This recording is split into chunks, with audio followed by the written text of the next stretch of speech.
How's it going, everybody? Mr. Holton here, and welcome back to another Baldur's Gate 3 update video. Today we're diving into it, the much anticipated patch 8 that Larian has been working on for months now. This is going to be the final major content patch, so make sure you watch this entire video to get everything that you need before you download this update. First of all, though, let's just read Larian Studios' kind of farewell letter to the community after all of these updates. You helped us make Baldur's Gate 3 a bigger success than we could have ever hoped for, and that passion could keep us tweaking things and making changes until the end of time.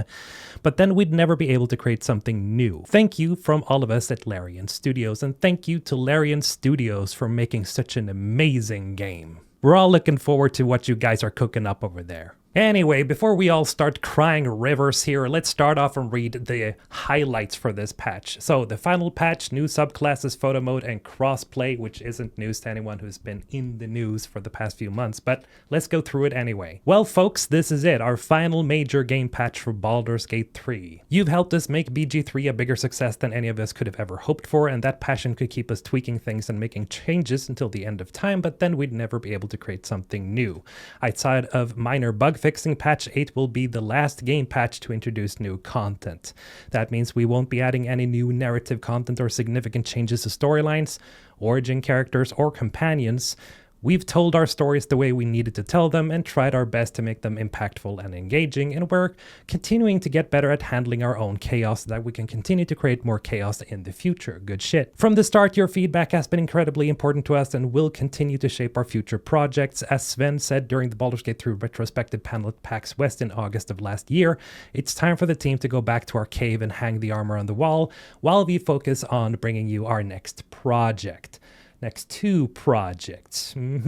If you're already feeling nostalgic, you can click right here to watch our last Baldur's Gate 3 panel where we looked back on Baldur's Gate 3 from early access through to release and answered some of your questions. From patching in a way to change your appearance with the magic mirror, introducing honor mode for those of you looking for a hard time, and giving you new ways to make out with your romanced companions. 2 new cinematics for your most evil runs, and handing you the tools to create your own supported mods. Patch 8 now rounds off with crossplay, photo mode, and 12 new subclasses for you to enjoy. I'm looking forward to it. I haven't actually tried any of them yet. To help us close the door on our last major patch, the party are back with their final animated shorts in collaboration with Spud Gun Studios, with a special appearance by the man in metal himself, Sven, and his animated debut. I'm going to check that out later. Make sure you check that out later as well. I'm going to add a link in the description if you want to see the animated shorts here. They're pretty good. They're absolutely excellent. Patch 8. Now let's talk about what's new. Steam trading cards. Baldur's Gate 3 now supports Steam trading cards, and you thought you'd never get them. Collect the unique trading cards to craft badges, unlock exclusive profile backgrounds and emoticons to use anywhere on Steam. Speaking of Steam, Baldur's Gate 3 is now on sale with 20% off until April 21st. Go get it if you haven't played Baldur's Gate 3 yet. Why are you even watching this video if you haven't played it? Crossplay. Players on PC, Mac, Xbox, and PlayStation 5 will now be able to enjoy Baldur's Gate 3 multiplayer with full cross-platform progression and crossplay. Using the Larian network, you can now join and create crossplay lobbies to take on your adventures together. Looking forward to playing with some of you, for sure. Crossplay and mods. You'll be able to continue to enjoy creating chaos with mods and crossplay, but it's important to note that all players joining the lobby must have the same version of mods installed. When joining a host's game, you will be prompted with the mod verification window to enable, upgrade, downgrade, or install any missing mods. If you are a PC player creating a crossplay lobby, keep in mind you can use the available on console and Mac tag to browse mods that will be compatible with consoles and Mac, and that the mod limit on consoles is 100, which they introduced a while ago. Third-party mods cannot be used on consoles, of course. Using crossplay, here's instructions on how to do it. Just check out the patch notes. I'll add a link in the description for that as well if you want to understand how to exactly create any lobbies. Anyway, photo mode. Position and pose your party, play around with camera settings, and whack a few stickers on there. Photo mode is now yours to explore with patch 8. Hell yeah. Getting started to test out photo mode, toggle it on and off by pressing down on both analog sticks if on console or by pressing F9 if on PC. You can also enable photo mode by clicking on the photo mode icon on the HUD minimap. Exploring camera settings. When you're adventuring with your party, you'll be able to alter their positioning and try different facial expressions and poses while making the most of the camera, lens, and scene settings even during combat encounters. While you won't be able to change the position of your party or camera angle during dialogue and cinematic scenes, you will still be able to enjoy a range of post-processing effects, including color grading settings, frames, and stickers. Photo mode and modding. Speaking of stickers, photo mode already includes more than 300 stickers, but keen modders out there will be able to create and upload their own via the BG3 toolkit. Good stuff. Your photo mode creations. We've been loving the photo mode shots you've been submitting during the stress test and thought they deserved to be shared. Good stuff. Man, it looks pretty good when it comes to photo mode. Nice. Okay.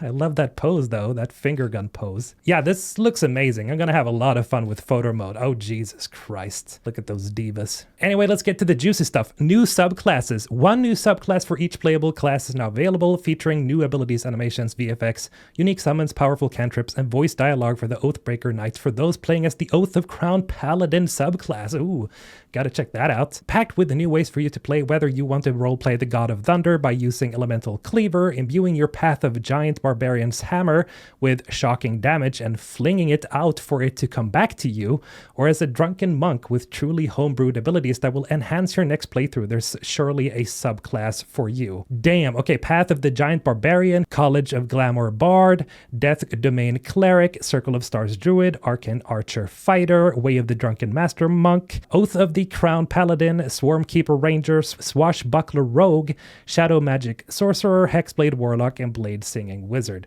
This is going to take some time playing through, guys. Like, this is absolutely insane. Unlocking the new subclasses. Each new subclass can be selected once you have reached the level required to unlock it. This varies depending on your chosen class. Check out the table below. Cleric and Sorcerer, Paladin, Warlock for level 1. Druid, Wizard unlocks it at level 2. Barbarian, Bard, Fighter, Monk, Ranger, and Rogue at level 3. They also talk about their own Channel to Hell, so if you want to check out some tips and tricks and other behind the scenes footage and all that good stuff, check out their official channel, also in a link in the description and in the pinned comments, by the way. Now, there's also some words about modding. As well as patch 8, the Baldur's Gate 3 modding toolkit is receiving an update, which means mod authors will now be able to explore partial level editing. Whether you fancy creating your own NPC, dropping a metric ton of carrots across every existing jewel or level just for the sake of it, pledging your undying love to Shadowheart by turning all wolves into bunny rabbits, or by moving them to the House of Hope, you'll now be able to use the toolkit to add or override certain template types in existing levels. Also, by the way, mods in patch 8, as patch 8 begins to roll out,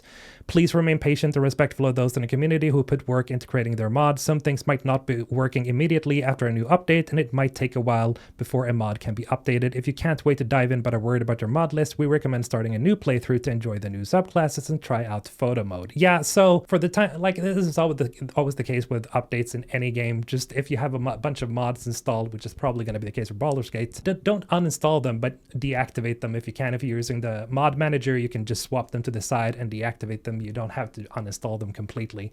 But, you know, your game might break, especially UI mods and stuff, because that generally is a problem for Baldur's Gate when you have UI mods installed, like the, you know, the third-person action camera. But you got to be patient, guys. The modders will be there and update their mods eventually, hopefully, most of them. Now, in normal cases, guys, I usually read through most of the highlights with these patch videos. Here's the thing, though, and this is not even the complete fixes list. This is not the entire patch list, but these are only the highlights.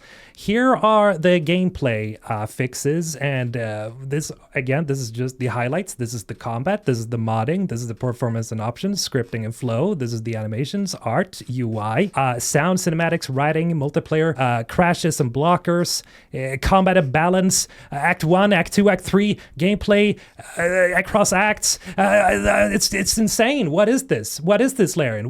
Do you expect me to read all of these? Like, this would be like a 3-4 hour video if I stood here and told you guys everything that they've done. This is not even the full list, guys. The full list, what is it? 48 pages of fixes. Do you really expect me to stand here and read through all of them? No! I'm gonna go right into the game and play patch 8, and you better do that too.